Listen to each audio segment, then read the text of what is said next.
saya contohkan tadi, misalnya kita mereposisi fraktur radius distal di mana fragmen distal bergeser ke dorsal.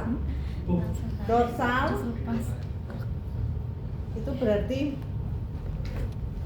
ke posterior. Dari foto AP itu fragmen distalnya bergeser ke belakang, ke posterior. Tapi untuk memudahkan cara reposisi, ubahlah posterior menjadi dorsal, kemudian palmar menjadi anterior menjadi palmar. Sekali lagi, untuk AP kalau dia bergeser lateral kalau bergeser ke depan berarti ke anterior atau palmar. Kalau bergeser ke belakang, ke posterior, diubah menjadi dorsal. Jadi gunakan palmar dan dorsal supaya memudahkan saat reposisi. Kita kembali. Fraktur radius sepertiga distal, fragmen distal bergeser ke dorsal. Berarti kita pegang ya pada garis fraktur sepertiga distal berarti di sini. Kemudian fragmen distal dalam di sini berarti kita mengaktifkan tangan kiri. Jelas? Kalau fragmen proksimal itu berarti tangan kanan saya yang aktif. Kalau fragmen distal berarti tangan kiri saya harus aktif. Tadi bergeser ke dorsal, berarti tangan kiri saya nanti akan aktif mendorong fragmen bawah ke palmar. Coba sekarang kalau saya bilang traksi berarti ditarik ke sana, ini narik ke sini. Sebenarnya kan harus traksi.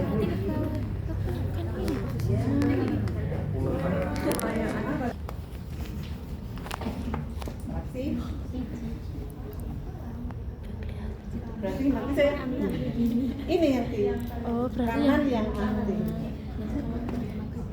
Jelas? Jelas? Maksimal Geser ke radial.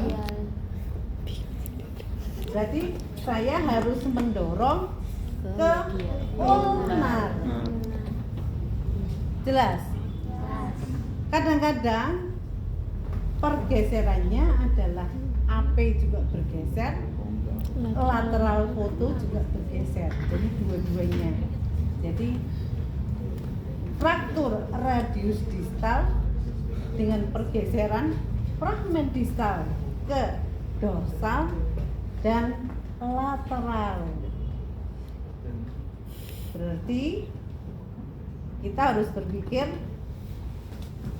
bawa ke palmar dan ulnar. Jelas enggak?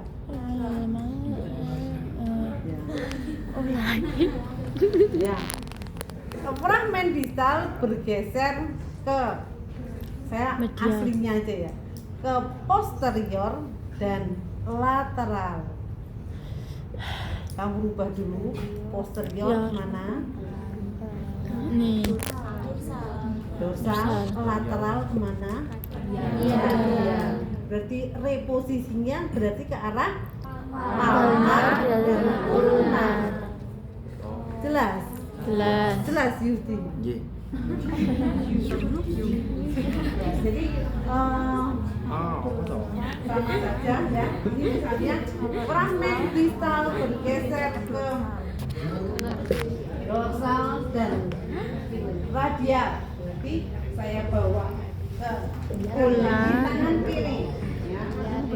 Ke antara brachii maupun radius ulna sebenarnya sama saja cara reposisinya ya.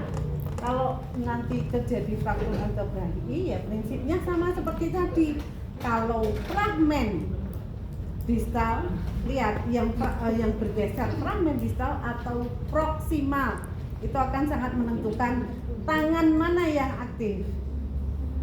Ya, tadi karena saya posisinya begini, kalau proksimal mesti tangan kanan saya yang aktif, tapi kalau distal Tangan kiri. tangan kiri yang aktif. Iya. Jelas? Kan gini posisinya. Kira-kira Tulang yang pendek yang digerakin. sudah bisa dimengerti?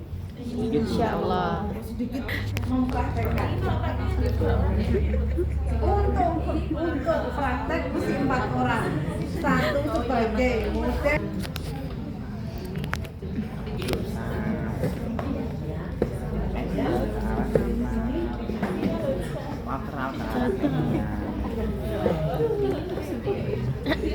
Sase.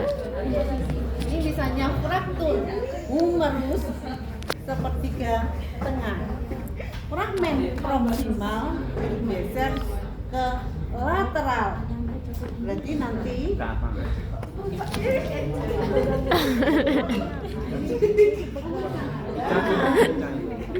fragmen proksimal bergeser ke lateral. Berarti tangan kanan saya yang aktif. Kemudian Bawa ke media. saya akan mendorong Ke media. Media ya? Iya, ke media. fragmen proksimal bergeser ke anterior, berarti saya akan mendorong ke belakang. Jelas? Posterior. Iya, berarti arahnya ke posterior.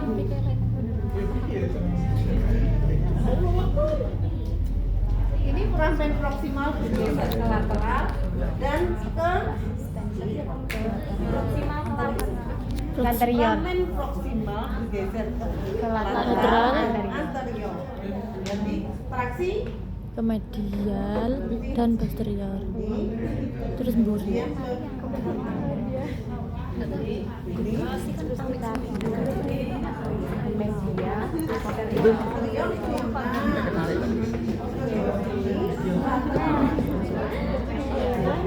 Itu sampai ketarik, Bu.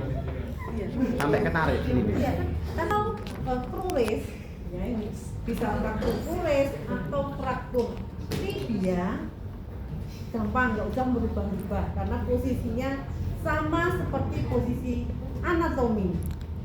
Ya, kalau dia sepertiga tengah, berarti Anda tempatkan kedua tangan pada sepertiga bagian tengah. Sepertiga bagian distal, berarti tempatkan tangan pada sepertiga bagian distal. Kemudian untuk fragmen distal, pakai tangan kiri, diaktifkan tangan kiri. Karena ini kaki kiri. Kalau nanti saya ke kanan, beda lagi, ya, balikan, ya. Kemudian kalau proksimal berarti tangan kanan yang aktif. Ya, misalnya ini sepertiga tengah, di mana fragmen proksimal.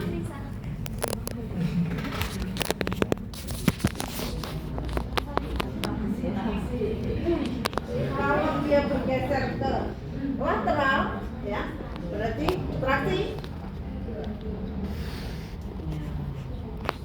Jadi tangannya menentukan.